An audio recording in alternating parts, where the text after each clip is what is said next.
السلام علیکم ورحمۃ اللہ وبرکاتہ۔ دیکھیے اسکول میں اساتذہ اکرام کوشش کرتے ہیں، ہم ٹیچر یہ پوری کوشش اور توجہ کے ساتھ ہم پلان کرتے ہیں کہ اسٹوڈنٹس کو کوئی بھی مضمون ہو، کوئی بھی سبجیکٹ ہو، تو وہ ہم ان کو فزیکل ایکٹیویٹیز، خاص طور پہ ایکٹیویٹی بیسڈ لرننگ اور ٹیچنگ ہم اسکول میں کروائیں، یعنی اسٹیم بیسڈ کریکولم ہے۔ اور اس کا مطلب یہ ہے کہ ہر ٹاپک میں آپ سائنس، انجینئرنگ کو، آرٹس کو اور میتھمیٹکس کو آپ استعمال کریں۔ تو ظاہر ہے اس کا مقصد بھی یہی ہے کہ اسٹوڈنٹس کو زیادہ سے زیادہ آبزرویشن، پھر اسی طرح سے سائنٹیفک جو میتھڈ ہے، وہ کوئی بھی ٹاپک اور سبجیکٹ ہو، کوئی بھی مضمون ہو، اس میں وہ یعنی ایکٹیویٹی بیسڈ لرننگ اور ایکٹیویٹیز کو زیادہ سے زیادہ ایکٹیویٹیز کی ہیلپ سے، سرگرمیوں کی مدد سے بچوں کو پڑھایا جائے تاکہ ان کی لرننگ بہتر ہو۔ اچھا، اس سلسلے میں ٹھیک ہے، الحمدللہ ہم بھی اسکول میں پوری کوشش کرتے ہیں، اور young scholar school and college میں خاص طور پہ اساتذہ اکرام ان کے جو لیسن پلاننگ ہے، اور اسی طرح سے سائنس لیب کا استعمال ہے، اور اسی طرح سے تمام سبجیکٹس میں جتنی بھی زیادہ سے زیادہ ممکن پری پرائمری سے لے کر پلے گروپ سے لے کر ہم اسی طرح سے انٹرمیڈیٹ تک، اور خاص طور پہ ہم میٹرک تک جو ہے وہ اسٹوڈنٹس کو کوشش کرواتے ہیں۔ لیکن میری گزارش آج کے پیغام میں یہ ہے کہ جب تک گھروں کا ماحول بھی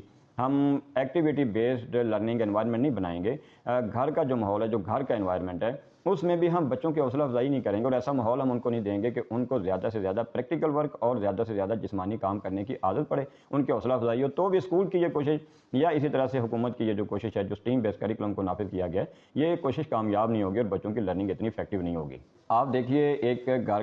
ایسے گھر کا ماحول جہاں پر بچوں کو جسمانی سرگرمیوں کی حوصلہ افزائی کی جاتی ہو، بلکہ نہ صرف حوصلہ افزائی کی جاتی ہو بلکہ موٹیویٹ کیا جاتا ہو، اور وسائل اور ریسورسز فراہم کیے جاتے ہوں، اور گھر میں بچوں کو مشاہدے کی، آبزرویشن کی آزادی ہو، بچوں کو گھر کی چیزیں جوڑنے، مرمت کرنے اور چھوٹے موٹے جو کام ہیں گھر کے تعمیری، ان میں حصہ لینے کی، ان میں پارٹیسپیٹ کرنے کی، بلکہ ان کو اپنے ہاتھ سے کرنے کی مکمل آزادی ہو۔ اور بلکہ ہم یہ کہتے ہیں کہ گھر کے جو کچن کے کام ہیں، گھر کی صفائی ستھرائی جو ہے، کچن میں جو کوکنگ ہے، اور کچن میں برتنوں کی ترتیب ہے، برتنوں کی دھلائی ہے، یہ کام ساری عمر صرف ماں کے ذمہ ہی فرض نہیں ہیں۔ تو جس گھر میں مائیں جو ہیں وہ اپنی بیٹیوں کو اور پھر اسی طرح سے بیٹوں کو بھی وہ ان کاموں میں انوالو کریں، اور ان کو ان کاموں میں وہ شامل کریں، ان کی حوصلہ افزائی کریں، تو آپ دیکھیے ان بچوں کی لرننگ، ان بچوں کی گروتھ، ان کی ڈیولپمنٹ، ان کی مینٹل ڈیولپمنٹ جو ہے، ان کی معاملات کو سلجھانے، سنبھالنے، سنوارنے کی جو صلاحیت ہے، وہ دوسرے بچوں سے بہرحال وہ بہت زیادہ اس میں ڈفرینس ہوگا، اس میں فرق ہوگا۔ ہم تو یہ کہتے ہیں کہ نہ صرف یہ کام کرنے کی ترغیب دی جائے بلکہ گھروں میں ان چیزوں کے بھی مقابلے ہونے چاہیے، صرف کپڑے یعنی نت نئے جو فیشن ہیں، ڈیزائنز ہیں، یہ بنانے اور یہ پہننے کے ہی صرف مقابلہ جات نہیں ہونے چاہیے، بلکہ بچوں کو گھر میں جسمانی جو سرگرمیاں ہیں، وہ چھوٹی ہوں وہ بڑی ہوں، ان میں انوالو کرنے کے بھی، اور ان میں جو جس اسٹوڈنٹ کی، جس بچے کی بہت اچھی پرفارمنس ہو، اس کی باقاعدہ حوصلہ افزائی بلکہ مقابلہ جات ہونے چاہیے، اور بچے ایک دوسرے سے بڑھ کر یعنی ان کاموں کو وہ اچھے انداز میں کرنے کی کوشش کریں، ان کے اندر یہ جذبہ پیدا ہو۔ یہ کہ تھوڑی سی یعنی انویسٹمنٹ سے، تھوڑی سی قیمت سے، چند پیسوں سے یعنی ہم انوالو کر سکتے ہیں کہ بچوں کو وہ جو موسمی سبزیاں ہیں، کچن گارڈننگ کا جو کانسیپٹ ہے، گورنمنٹ بھی بہت زیادہ اس کے اوپر کوشش کرتی رہتی ہے، اور ماہرین جو زراعت ہیں وہ بہت زیادہ موٹیویٹ کرتے ہیں، ہم بھی اسکول میں بچوں کو بہت زیادہ موٹیویٹ کرتے ہیں، مقابلہ جات منعقد کرواتے ہیں، اور ہم ان کو موٹیویٹ کرتے ہیں کہ آپ گھر میں یہ کام کریں۔ تو والدین یہ بھی کام گھر میں یعنی بچوں کو مصروف رکھنے کے لیے ایک بہت ہی اچھی اور مفید سرگرمی ہے کہ بچے اپنے ہاتھ سے ایک کسی گملے میں، مٹی میں، کسی جگہ پر پاٹ میں وہ اپنے ہاتھ سے بیج بوئیں، پھر اس کو اگتا ہوا وہ اس کو آبزرو کریں۔ اور ہم نے الحمدللہ اس دفعہ 2025 کے سمر ویکیشن میں باقاعدہ بچوں کو یہ ایکٹیویٹی بھی دی ہے، تمام کلاسز کے اسٹوڈنٹس کو، کہ آپ ایک گملہ لے کے اس میں ایک بیج بوئیں گے، اور پھر آپ اس کو یعنی اس بیج میں سے پودا نکلنے سے لے کر اس کو آپ بڑا کریں گے، آپ اس کی گروتھ میں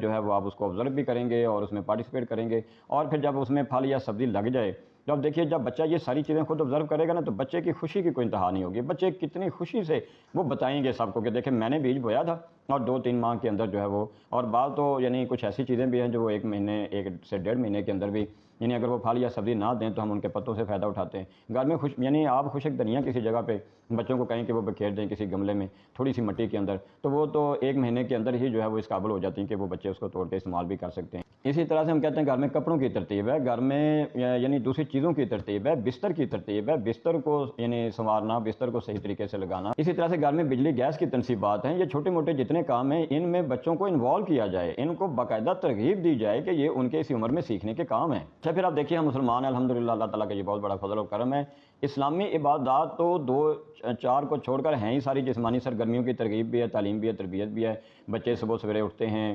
وہ وضو کریں گے، وضو بھی ایک فزیکل ایکٹیویٹی بھی ایک سرگرمی ہے، بچے وضو کریں گے، اعضاء کو کہاں تک دھونا ہے اس میں اس کو وہ آبزرو بھی کریں گے، اور سنت کے مطابق اس کو، یہ بھی ایک فزیکل ایکٹیویٹی ہے۔ اس کے بعد وہ نماز فجر ادا کریں گے، وہ نماز کے لیے جائیں گے، چل کر جائیں گے، ثواب حاصل کرنے کے لیے مسجد میں اگر اللہ تعالیٰ نے ان کو توفیق دی، وہ اذان دیں گے، باجماعت نماز ادا کریں گے۔ اور خوش نصیب کچھ بچے ایسے بھی ہوں گے جن کے والدین جو ہیں وہ اپنے بچوں کی یہ تربیت کر رہے ہیں کہ آپ نے مسجد کی صفائی ستھرائی میں بھی حصہ لینا ہے۔ وہ گھر کی صفائی ستھرائی میں بھی حصہ لیں گے، وہ مسجد کی صفائی ستھرائی میں بھی حصہ لیں گے، مسجد کی صفیں بچھائیں گے، چٹائیاں سیدھی کریں گے، قالین جو ہے ان کی صفائی کریں گے۔ اسی طرح سے واپس آ کے بچے فجر کے بعد پھر وہ گھر میں سارے بیٹھ کر قرآن کی تلاوت کریں گے یا وہ مسجد میں تلاوت کریں گے، یہ ساری چیزیں۔ اور اچھا آج کل آپ دیکھیے قربانی کی تیاریاں بھی جاری، ہم کہتے ہیں بچوں کو جانور لے کر دیں، اور اگر اللہ تعالیٰ نے توفیق دی ہے تو آپ اپنی حیثیت کے مطابق ان کے لیے قربانی کا انتظام 8-10 دن پہلے آپ کریں، اور آپ اس بات سے نہ گھبرائیں کہ جانور جو ہیں وہ گندگی پھیلائیں گے، اور اسی طرح سے ان کا جو گوبر ہے، اسی طرح سے ان کے جو باقی چیزیں ہیں وہ ہم کیسے سنبھالیں گے، ہم سے صفائی نہیں۔ یہ بچوں کی ڈیوٹی لگائیں آپ، بچے ان جانوروں کو چارہ ڈالیں گے چند دن کے لیے، اور بچے ان کو پانی پلائیں گے، بچے ان کو دھوپ چھاؤں میں کرنے کے جو معاملات ہیں، بچے ان کی جگہ خود صاف کریں گے، بچے ان کے لیے ساری۔ تو اس سے بڑھ کر یعنی ان دنوں میں کیا سرگرمی ہو سکتی ہے کہ ہم بچوں کو اس بات کی ترغیب دیں کہ وہ اس کو ثواب بھی سمجھیں اور وہ جانور کی وہ خدمت بھی کریں، اس کی پرورش بھی کریں۔ اچھا پھر عید الاضحیٰ کے دن آپ دیکھیں ہمارا کانسیپٹ کیا، بچوں نئے کپڑے پہنے ہوئے ہیں، خبردار تم نے قربانی کے قریب نہیں جانا، تم نے ایسا نہیں کرنا، اتنے مہنگے کپڑے ہیں، ہم نے تمہیں کپڑے لے کر دیے ہوئے، تو اس کام کے لیے کپڑے سلوائے ہیں۔ آپ ذرا تصور کیجئے نبی مکرم صلی اللہ علیہ وسلم اپنے ہاتھ سے دستے مبارک سے یعنی 60 سے زیادہ اونٹ خود ذبح کر رہے ہیں، تو مجھے بتائیے پیارے پیغمبر صلی اللہ علیہ وسلم کے جسم اطہر کا جسم کا کون سا حصہ رہ گیا ہوگا جو خون میں تار بتار نہیں ہوگا۔ عید الاضحیٰ کے دن بچوں کو آپ قربانی میں شامل کیجئے، ٹھیک ہے وہ نئے کپڑے اچھے کپڑے جتنی اللہ تعالیٰ نے توفیق دی ہے وہ چند یعنی وہ عید کی نماز ادا کریں، اس کے بعد وہ عید کی یعنی قربانی اگر آپ کر رہے ہیں، آپ کو اللہ تعالیٰ نے توفیق دیا تو اس میں شامل ہوں۔ آپ کسی کی باتوں میں نہ آئیں کہ بھئی یہ تو صرف کسائی کا کام ہے، تو یہ تو سنت ہے۔ عید والے دن بچوں کو بتائیں کہ اپنے کپڑوں کو قربانی کے خون میں اگر ان کپڑوں پہ وہ لگ جائے تو یہ گناہ کی بات نہیں، یہ سعادت کی بات ہے، اس کام میں بچوں کو شامل کریں۔ دیکھیے جب گھر میں آپ بچوں کو جسمانی سرگرمیوں میں انوالو کریں گے نا، ان کو موٹیویٹ کریں گے، بچوں میں کانفیڈنس ہوگا، بچوں میں ٹائم کی مینجمنٹ آئے گی، کون سا کام کتنے وقت میں نے مکمل کرنا ہے، بچوں کو کام کرنے کا سلیقہ آئے گا، کون سا کام میں نے کس انداز میں کرنا ہے، صاف ستھرے انداز میں کرنا ہے۔ اور سب سے بڑھ کر یہ ہے کہ وہ والدین کا ادب و احترام اور پھر اپنا وقت جو ہے وہ مثبت کاموں میں خرچ کرنے کا، صرف کرنے کی بھی ان کو یہ عادت پڑے گی۔ تو یاد رکھیے جس گھر میں بچوں کو جسمانی سرگرمیوں، جسمانی طور پر کام کرنے کے عمل میں ان کی حوصلہ افزائی نہیں کی جاتی، ان کو مصروف نہیں رکھا جاتا نا، تو ایسے گھروں کے بچے پھر موبائل استعمال کرنے اور پھر یعنی جو مصروفیات ہیں یا پھر صرف کپڑے اور فیشن ان کے مقابلہ جات میں یعنی اپنے آپ کو مصروف کرنے اور اس طرح کے دوسری غیر اخلاقی اور غیر یعنی جو ناپسندیدہ عادات ہیں وہ بچے پھر ظاہری بات انہوں نے کچھ نہ کچھ تو کرنا ہے، انہوں نے کسی نہ کسی سرگرمیوں تو مصروف ہونا ہے۔ بچے پھر جو ہیں وہ جسمانی سرگرمیوں سے دور رہنے کی وجہ سے وہ ان سرگرمیوں میں وہ مصروف عمل ہو جاتے ہیں۔ تو اللہ تعالیٰ سمجھنے اور عمل کرنے کی توفیق عطا فرمائے۔ ہمارے بچوں کو ایک کامیاب انسان بننے کے لیے ہمیں اپنے گھروں کا جو ماحول ہے، جو انوائرمنٹ ہے، وہ ایکٹیویٹی بیسڈ لرننگ انوائرمنٹ بنانے کی توفیق عطا فرمائے۔ السلام علیکم ورحمۃ اللہ وبرکاتہ۔